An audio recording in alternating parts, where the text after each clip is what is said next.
Now you're looking at the S-400 anti-aircraft missile position, a complete set of anti-aircraft missile positions by many different types of radar vehicles, composed of multiple missile launch vehicles.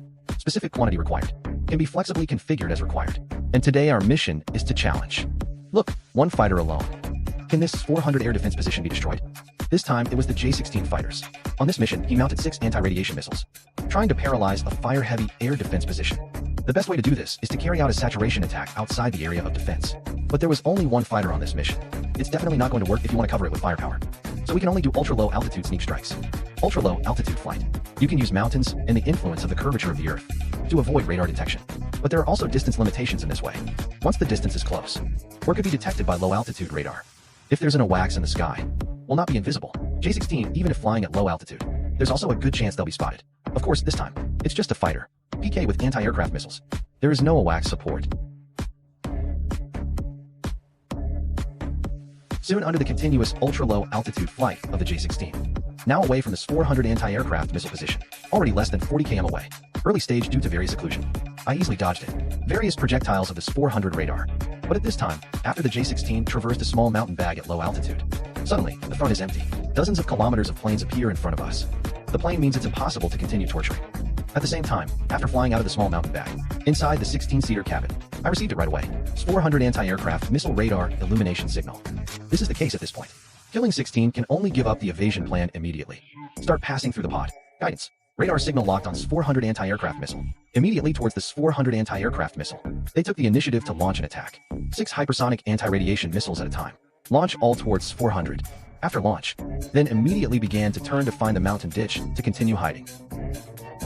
But at the same time, the S-400 anti-aircraft missile, after the J-16 flew out of the Oyama bag, and immediately discovered the whereabouts of J-16.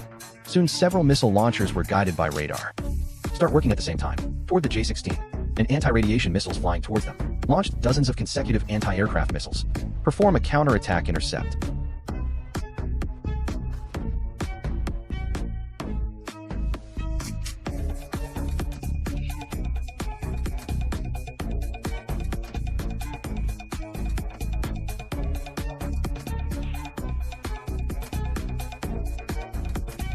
Six anti-radiation missiles launched by the last J-16. One of them successfully broke through the intercept. Hit one of the tracking radars. But this S-400 air defense missile has multiple sets of complementary radars.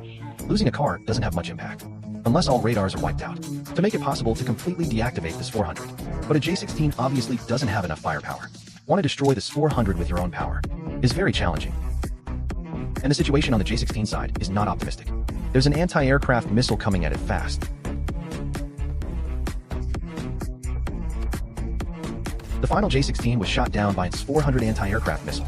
To the end of this campaign, both sides are defeated. S-400 anti-aircraft missile, sort of, one of the most advanced anti-aircraft missiles out there. It has a range of up to 400 kilometers to intercept the target. Range of general anti-radiation missiles. It's not even 400 kilometers. So the fighter wanted to do it alone. Destroy this S-400 anti-aircraft missile. It's a lot of difficulty. Such missions should be given to stealth fighters.